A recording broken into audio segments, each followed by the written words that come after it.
제가 이 자리에 설 때 걱정되는 것이 있었습니다. 이 정막. 저는 한 2년간을 저희 유초동부 친구들과 지냈기 때문에 조용히 해라, 읽어라 이런 얘기를 달고 살았었어요. 그런데 이 정막을 제가 어떻게 견뎌낼 것인가 이것이 저에게 오늘 하나님께서 주신 숙제가 아닐까 싶습니다. 이제 함께 기도하고 시작할까요? 기도하겠습니다. 사랑하는 것 풍성하신 하나님, 주의 종이 겸손하게 주님 말씀 앞에 무릎을 꿇습니다. 하나님, 전하는 말씀 가운데 오직 예수 그리스도의 십자가만 드러나게 하시고 하나님이 원하시는 복음의 그 비밀이 이곳 가운데 넘쳐날 수 있도록 주님 인도하여 주시옵소서. 예수님의 이름으로 기도드립니다. 아멘.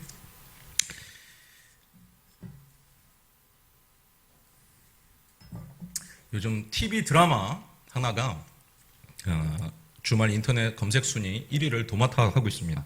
그 내용을 조금 살펴보자면 만년 꼴찌만 하는 프로 야구팀에 종목을 가리지 않고 맞기만 하면 우승을 일궈내는 우승 청부사 단장이 새로 영입됩니다.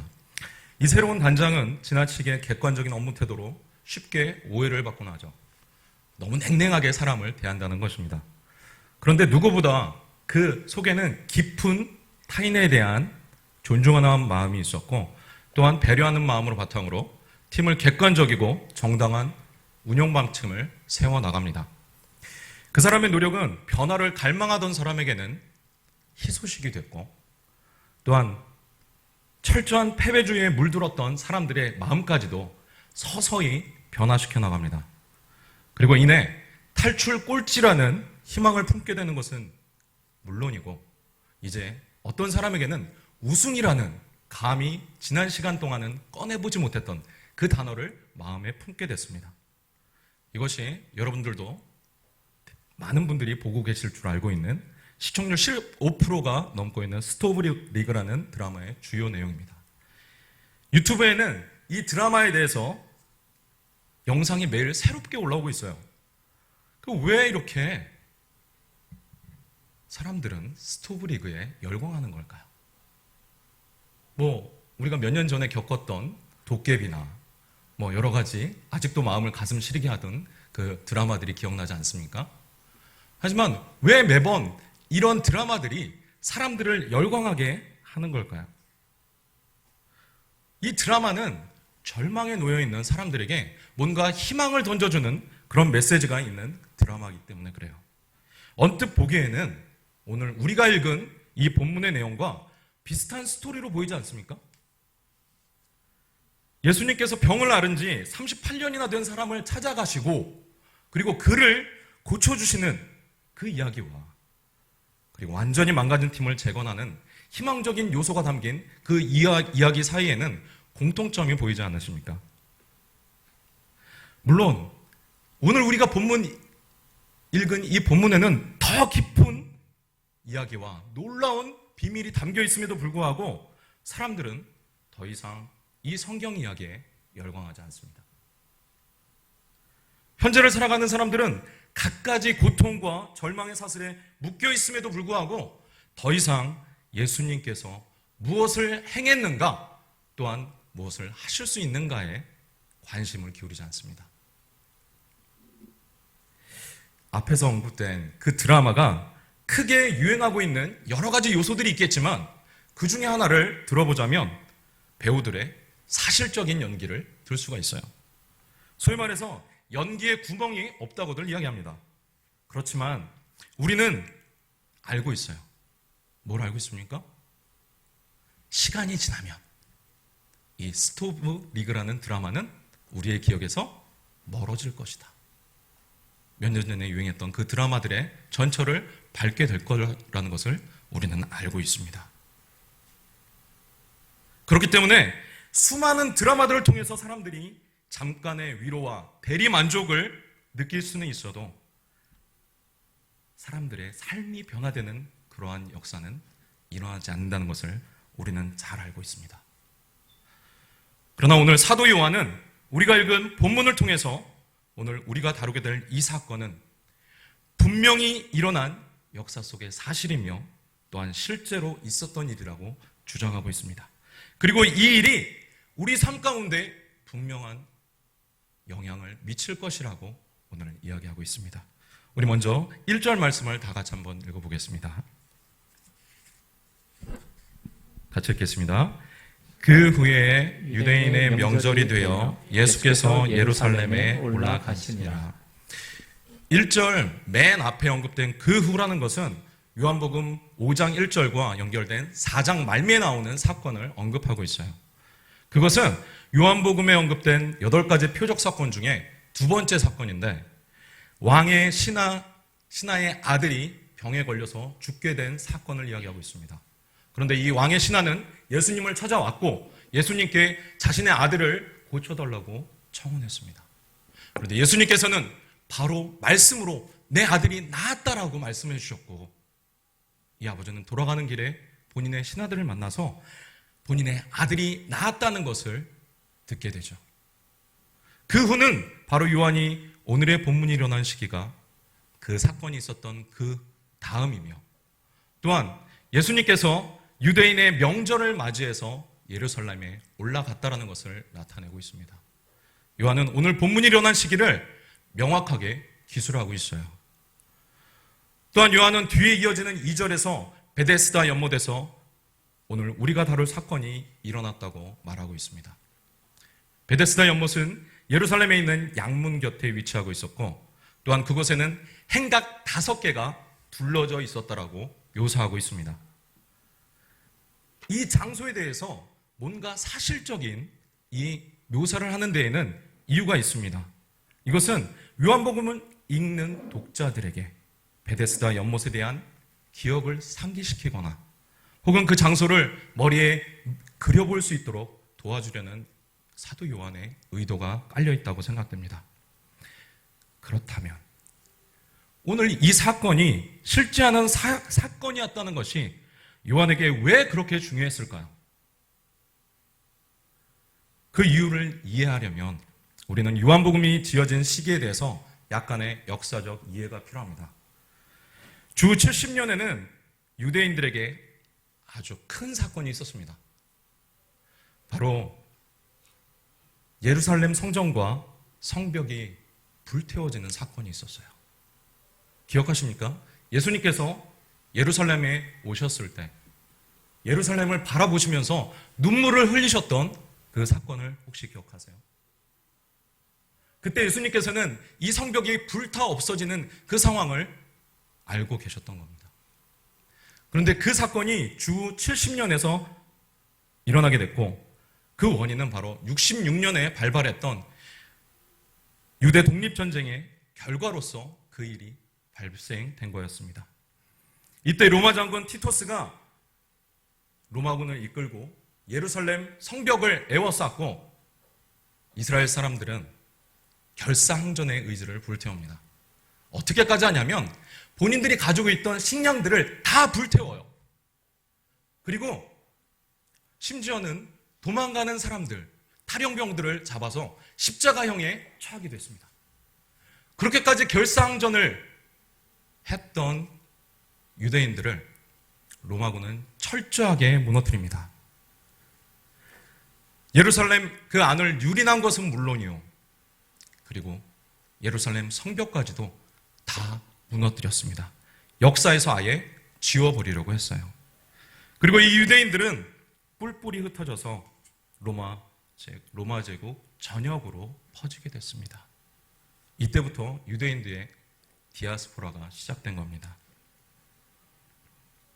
요한은 희망을 잃고 각 나라로 흩어져서 소망을 보지 못하고 매일매일 힘겹게 살아가는 그 유대인들에게 희망의 메시지를 전하고자 이 요한복음을 쓴 거예요. 하지만 그 희망의 메시지는 그냥 언젠가 이루어질 유대의 독립의 가능성을 막연하게 그렇게 전달하는 그런 내용이 아니라 바로 절망적인 상황 가운데서 매일매일 살아가는 유대인들의 하루하루를 이겨낼 수 있는 진정한 소망이 담긴 메시지였던 거예요. 이제 요한은 실제 일어났던 사건을 전하면서도 이런 놀라운 일은 암담한 현실 가운데 절망하고 고통받는 바로 당신에게도 일어날 수 있다는 것을 요한은 이야기하고 있습니다. 예수님께서는 절망 가운데 있는 그 사람에게 직접 찾아가셨어요. 오늘 성전 양문 옆에 위치한 베데스다 연못에는 예수님이 곧 만나게 될 한 남자가 있었습니다.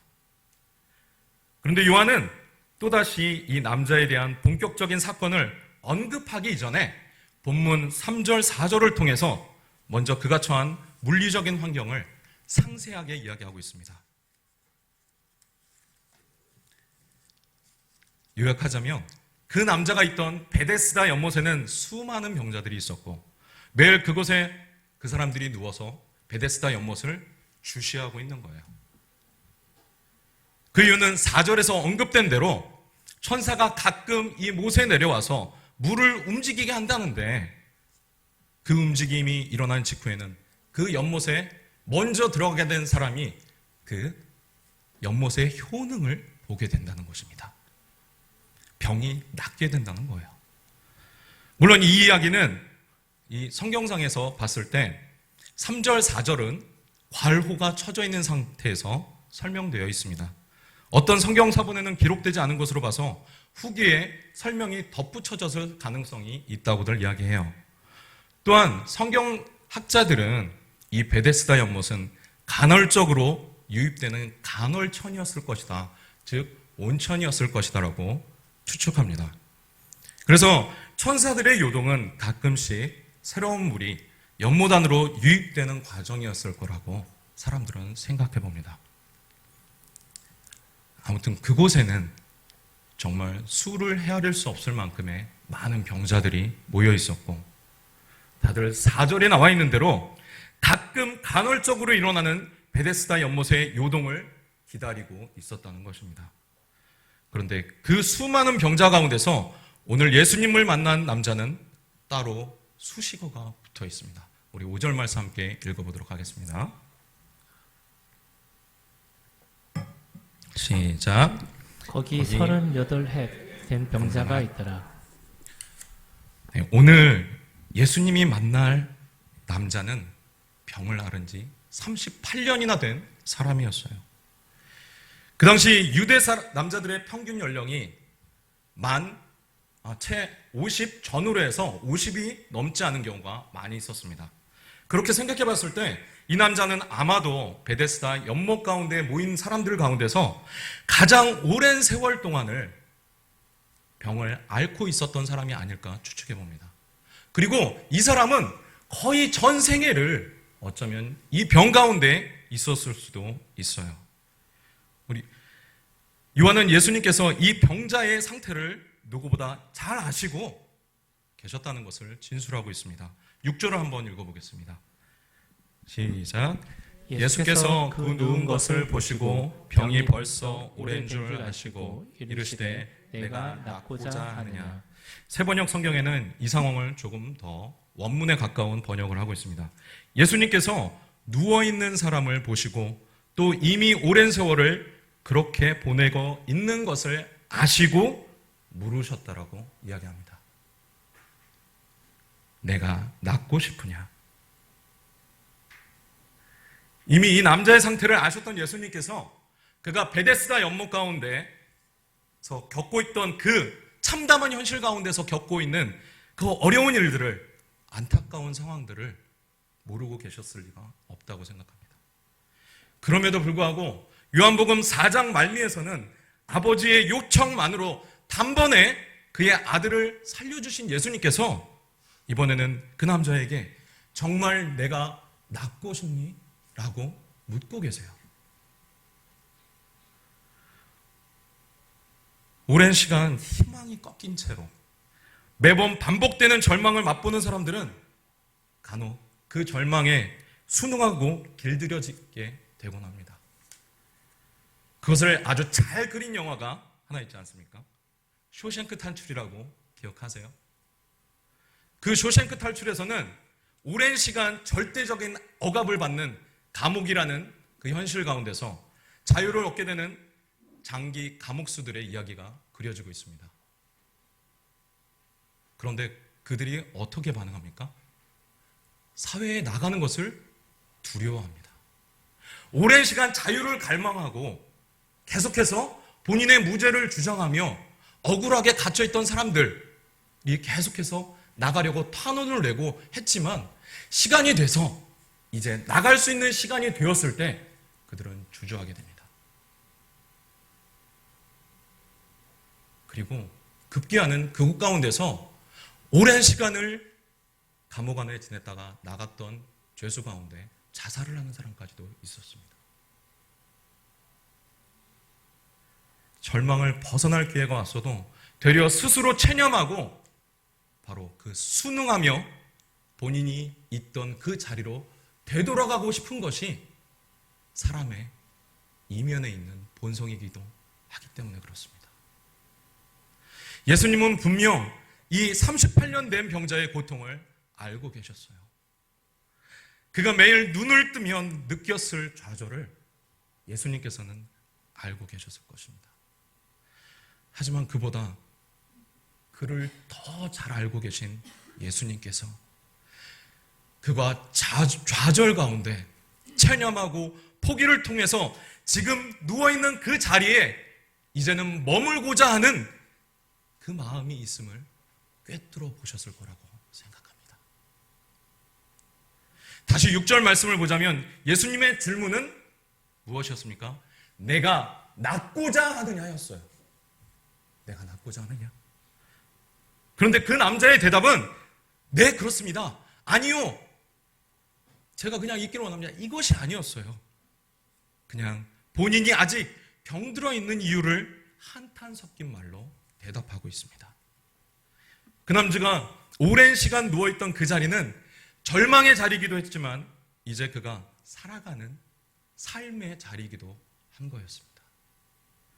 그 사람이 그 오랜 시간을 그곳에 머물러 있었다는 것은 최소한 그를 돕는 어떤 손길이 있었다는 것을 의미하지 않겠습니까? 그가 누워있는 그 자리에 계속 머무를 수 있도록 도와줄 수 있었던 사람들이 존재했다는 것을 알 수 있어요. 그것은 그 남자가 계속해서 그 자리에 오랫동안 머무르고 있었다는 그 사실은 그곳 생활에 적응해버린 나머지 그곳에 그냥 머물고자 했던 그 마음이 있었을 수도 있다는 것입니다. 그런데 오늘 본문을 더 살펴보면 예수님의 더 정확한 그리고 깊은 의도가 있다는 것을 알 수 있습니다. 우리 14절 말씀 함께 읽어보도록 하겠습니다. 시작.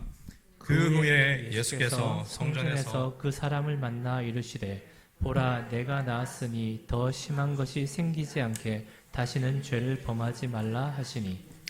요한은 이 사건을 언급하면서 이 남자가 38년 동안 병을 앓게 된 이유가 죄 때문임을 이 남자에 한해서 한정지어서 이야기하고 있습니다. 예수님께서 이 남자의 처참한 현재의 상황만을 아실 뿐만 아니라 이 사람이 겪었던 38년 전에 그 오래전에 이 사람의 상황까지도 예수님은 알고 계셨던 것이라고 생각합니다. 그렇기 때문에 예수님의 의도는 무엇보다 명확했습니다. 그것은 먼저 병을 치유받고자 하는 소망이 있는지 없는지 확인하시는 것뿐만 아니라 더 넘어서 그가 이제는 죄에서부터 본인이 가던 그 마음을 돌이킬 수 있는 의지가 있는지 없는지를 확인하시는 질문이었습니다. 그 남자의 힘없는 탄식을 들으신 예수님은 그에게 명령하십니다. 다 함께 8절 말씀 함께 읽겠습니다. 시작. 예수께서 이르시되 일어나 내 자리를 들고 걸어가라 하시니. 영어 성경은 이 과정을 조금 더 명확하게 분명하게 이야기하고 있습니다. 예수님께서 그 남자에게 명령하십니다. Get up. 일어나라. Pick up your mat. 내 자리를 들어라. And walk. 그리고 걸어가라.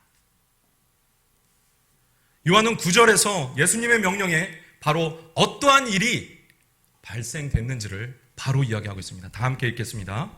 시작.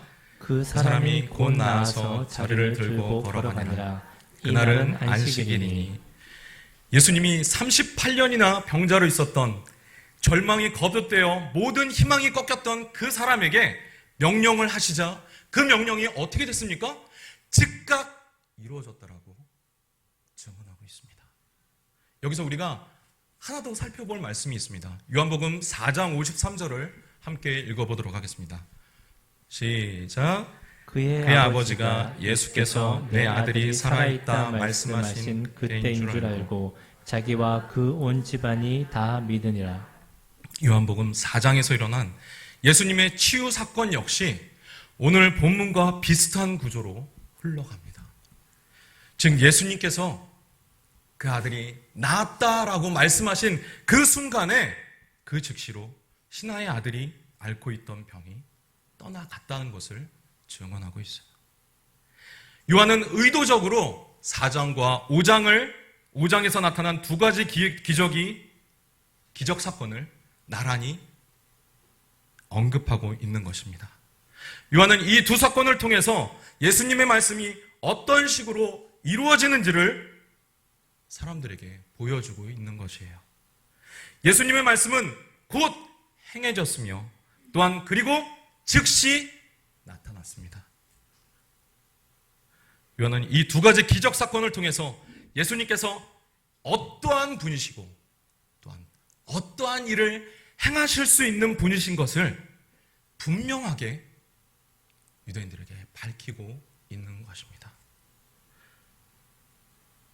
이 사건은 뒤에 이어지는 안식 논쟁을 풀어나갈 수 있는 또한 실마리로 사용되기도 해요. 요한은 38년 된 병을 앓았던 사람들의 모든 것을 알고 계신 예수님께서 이제 요한복음을 읽고 있는 그 당시에 유대인들의 깊은 그 마음들을 알고 계실 것이라고, 또한 그들의 상황은, 그들이 처한 그 절망 가운데 있는 상황을 이해하실 수 있는 분이시라는 것을 증언하고 있습니다. 그것은 오늘을 살아가는 우리들에게도 동일하게 적용되는 말씀입니다. 요한은 9절에서 예수님께서 병자를 고쳐주신 날이 안식일이었다고 전하고 있어요.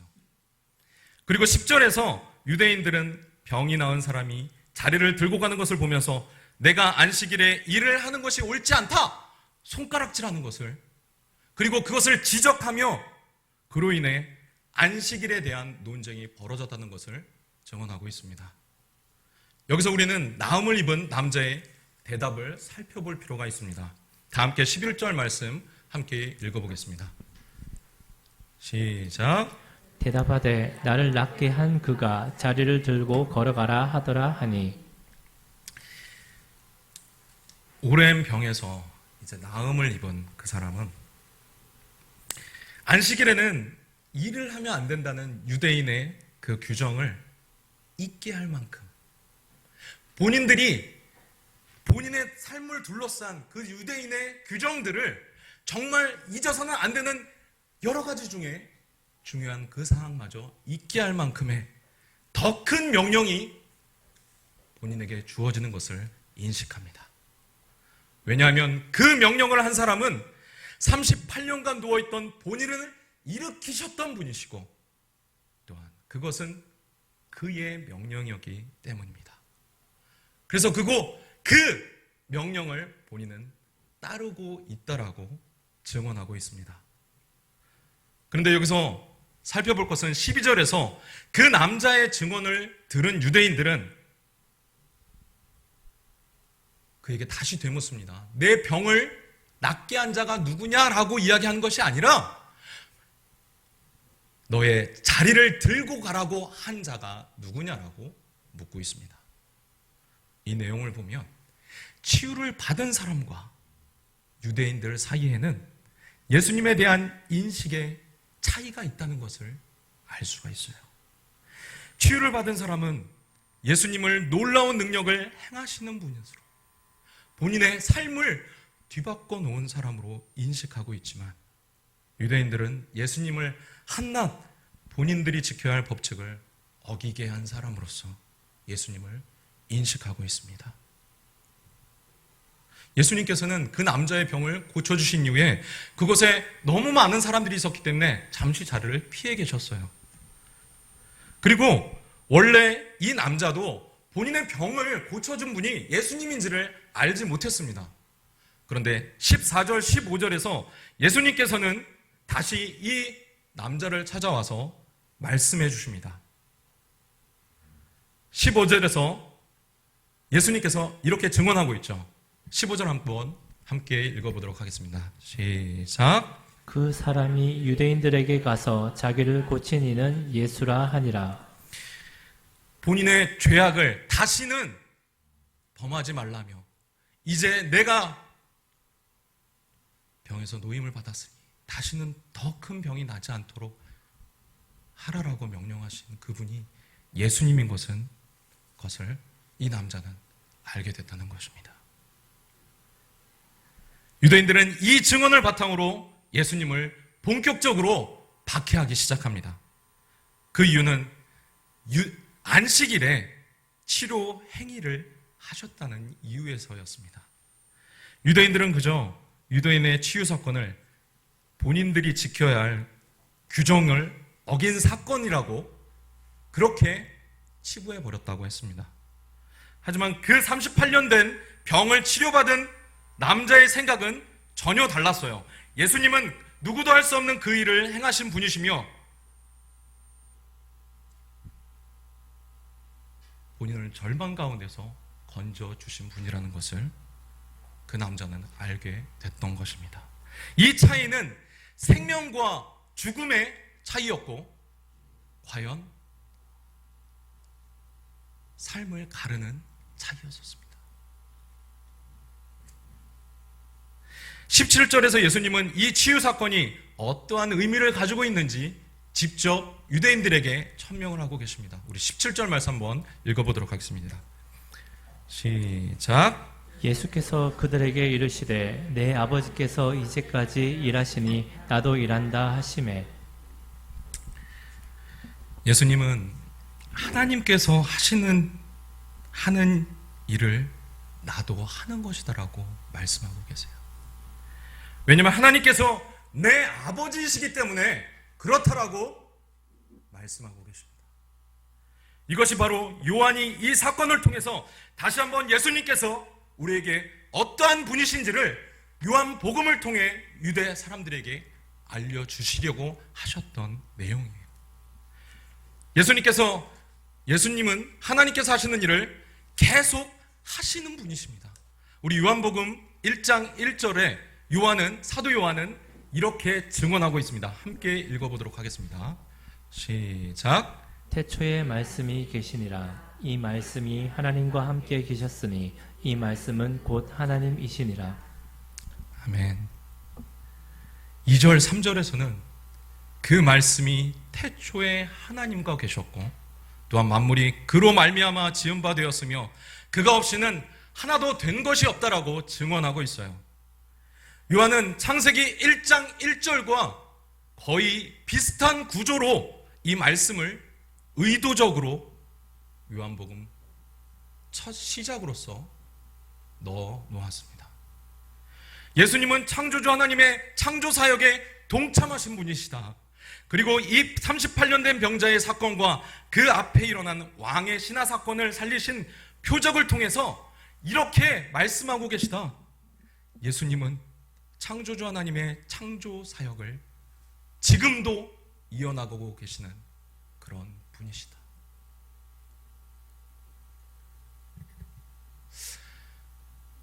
초등학교를 들어가기 전이었던 것 같습니다. 저희 할머니 댁이 정릉에 있었는데 그곳 정릉에 제가 놀러 가면 꼭 저는 삼촌의 물건을 가지고 놀았어요. 삼촌이 참 신기한 물건들을 많이 가지고 있었는데 그 당시 제가 참 잘 가지고 놀았던 것은 삼촌의 줄넘기였습니다. 줄넘기가 그냥 싸구려 줄넘기가 아니라 뭔가 이렇게 베어링도 들어가 있고, 그래서 돌리면 굉장히 부드럽게 돌아가고 소리도 명쾌한 그런 줄넘기였습니다. 이 줄넘기를 가지고 저는 가끔 할머니 댁 근처에 있는 하천에 놀러 갔어요. 그 하천에서 뭘 했냐면 낚시질을 했습니다. 다리 밑으로 이렇게 줄넘기를 쭉 내려가지고 고기도 없는 그 하천에 낚싯대 마냥, 낚싯줄을 내린 것 마냥 줄넘기를 쭉 내려놨어요. 그리고 그것을 흔들면서 막 놀았습니다. 그런데 그것을 떨어뜨린 거예요. 큰일이 났죠. 제 삼촌이 꽤 무서운 분이시거든요. 저는 겁없이 그분의 물건을 가지고 놀았지만 잃어버릴 상황이 생길 것이라고 꿈꿔보지 않았습니다. 예상치 못했어요. 그래서 저는 헐레벌떡 그 하천으로 내려갔어요. 빨리 그 흘러가는 그 물줄기를 따라서 막 내려가다가 살짝 발을 넣어보니까 그렇게 깊지 않더라고요. 그래서 그 중심으로 들어갔습니다. 다행히 줄넘기는 어느 바위에 걸쳐져 있었고 그 바위를 향해서 계속 나갔습니다. 줄넘기를 딱 잡는 순간 어떻게 됐겠습니까? 미끄러졌어요. 미끄러져서 그 바위를 감싸고 있는 그 이끼들이 있잖아요. 물 때문에. 그것 때문에 미끄러져서 그대로 바로 하천 안으로 빨려 들어가셨어요. 그 왜 그런 이야기 들어보시지 않으셨어요? 물속에 들어가서 뭐라 그러죠? 속설 가운데, 확인되지 않은 속설 가운데 3번 꼬르락 꼬르락 꼬르락 하면 죽는다. 제가 3번 정도 그랬습니다. 3번 정도 물 밖으로 나왔다가 들어갔다가 나왔다가 들어갔다가 마지막 나왔다가 쭉 가라앉는 그때 하늘은 참 밝았어요. 물 밖에 있는 빛이 있는데 도저히 그것이 제 손에 닿지 않는 거예요. 막 발버둥을 치면서 그것을 나와보려고 애써봤지만 말씀드리지 않았습니까? 바위에는 이끼가 너무 꽉 차서 도저히 그 상황을 그 어린 저의 힘으로는 나아갈 수가 없는 상황이었습니다. 그런데 제 눈앞에 이렇게 환한 하늘이 보이는데 갑자기 검은 어떤 물체가 보였습니다. 그리고 그곳에서 뭔가 쑥 하고 들어왔어요. 지나가던 아저씨, 지금은 이름도 모르고 얼굴도 전혀 기억나지 않은 그 아저씨가, 어린아이가 하천으로 뛰어들어가니까 걱정스럽게 저를 지켜보고 계셨던 거예요. 그리고 제가 물속으로 사라지니까 바로 헐레벌떡 뛰어들어오셔서 저를 건져주신 겁니다. 그래서 이 자리에 있습니다. 다시 5장 8절의 말씀으로 한번 되돌아가서 같이 5장 8절 말씀 한번 읽어볼까요?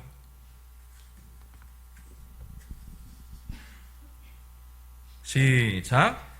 예수께서 이르시되 일어나 내 자리를 들고 걸어가라 하시니, 일어나라, 내 자리를 들어라, 걸어가라. 이 말씀은 38년간 그 어떤 방법으로도 고칠 수 없었던 병을 앓고 있던 남자에게 하셨던 말씀이에요. 그 어떤 가능성도 없고 그야말로 우연으로라도 치유받을 수 없는 그 시간을 의미하는 시간이에요. 그 불가능한 사건이 바로 이 남자에게 일어납니다. 바로 창조주 하나님의 창조 능력을 가지신 그 예수님의 말씀이 이 남자의 삶 가운데 쑥 하고 들어온 것입니다. 절망 가운데 잠겨있던 그의 힘으로 벗어날 수 없었던 그 죽음 안으로 생명의 손이 쑥 하고 들어온 겁니다. 요한은 이 본문을 통해서 예수님은 창조주 하나님의 권능을 가지신 분이십니다. 그의 치유 행위는 예수님께서 창조주 하나님의 권능을 가지고 계시다는 것을 뒷받침해주는 증거이지만 그것이 본질이 아닙니다. 이 치유 사건의 진정한 의미는 창조주 하나님의 창조 권능이 예수님께 그대로 이어지고 있다는 것입니다. 라는 것을 증언하고 있어요. 그리고 그 예수님의 창조 행위는, 그 생명의 능력은 2000년이 지난 지금 우리가 살고 있는 지금도 여전히 존재한다는 것을, 그 능력이 행해지고 있다는 것을 사도 요한은 말하고 싶었을 것입니다. 요한은 창조 행위가 그 사건이 일어난 순간뿐만 아니라 바로 지금도 역사하고 계시다는 것을 나타내고 싶었을 것입니다. 사랑하는 세움교회 성도 여러분, 사도 요한은 말씀이시자 참 빛으로 이 땅 가운데 오신 예수님을 세상이 알지 못했다라고 증언하고 있습니다. 그분의 존재에 대해서 깨닫지조차 못했다라고 요한복음 1장에서 이미 증언하고 있습니다. 창조주 하나님과 함께 하신 말씀 되신 예수님을, 그분께서 지은 세상임에도 불구하고 정작 이 세상은 그 주인을 절대 알아보지 못하고 있다는 것을 요한은 탄식하는 목소리로 이야기하고 있어요. 이것이 유대인들이 예수님의 창조 사역을 눈으로 목격하고 귀로 들으면서도 안식일의 주인 되신 예수님을 핍박했던 이유입니다. 그리고 이것이 수많은 사람들이 도깨비나 스토브리그 같은 그러한 잘 꾸며진 이야기에는 열광하고 눈물을 흘리고 위로도 받고, 그러면서도 그렇게 공감하는 것처럼 반응을 하면서도 정작 창조주 하나님의 독생자 예수 그리스도께서 행하신 창조 행위에 대해서는 마음이 냉랭한 이유이기도 합니다. 그렇게 사람들은 여전히 본인들이 처한 그 절망의 자리를 벗어나지 못하고 있고, 또한 그곳 가운데 머무르고자 하기까지 하고 있습니다. 또한 그 상황을 잊어보고자 뭔가 잠시의 위로가 되는 그 많은 것들을 끊임없이 찾아 헤매고 있어요. 그렇지만 38년 동안 병을 앓았던 남자가 겪었던 절망의 시간이 매일 아침 눈을 뜨면 매일 반복되는 것처럼, 물에 빠진 어린아이가 아무리 발버둥 쳐봐야 그 상황을 빠져나올 수 없었던 것처럼 여전히 사람들은 고통과 좌절이 반복되는 삶을 직면하고 있습니다. 그런데 오늘 요한은 시대를 뛰어넘어서 우리들에게 말하고 있습니다.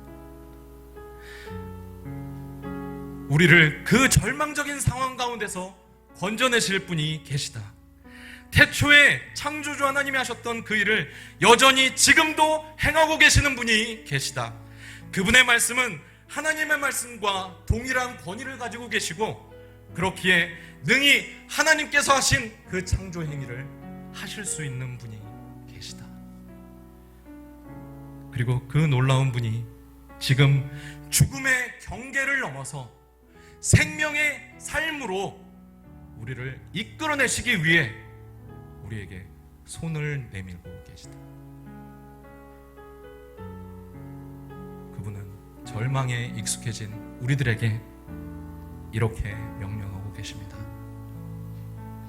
일어나라. 내 자리를 들라. 그리고 걸어가라. 함께 기도하겠습니다.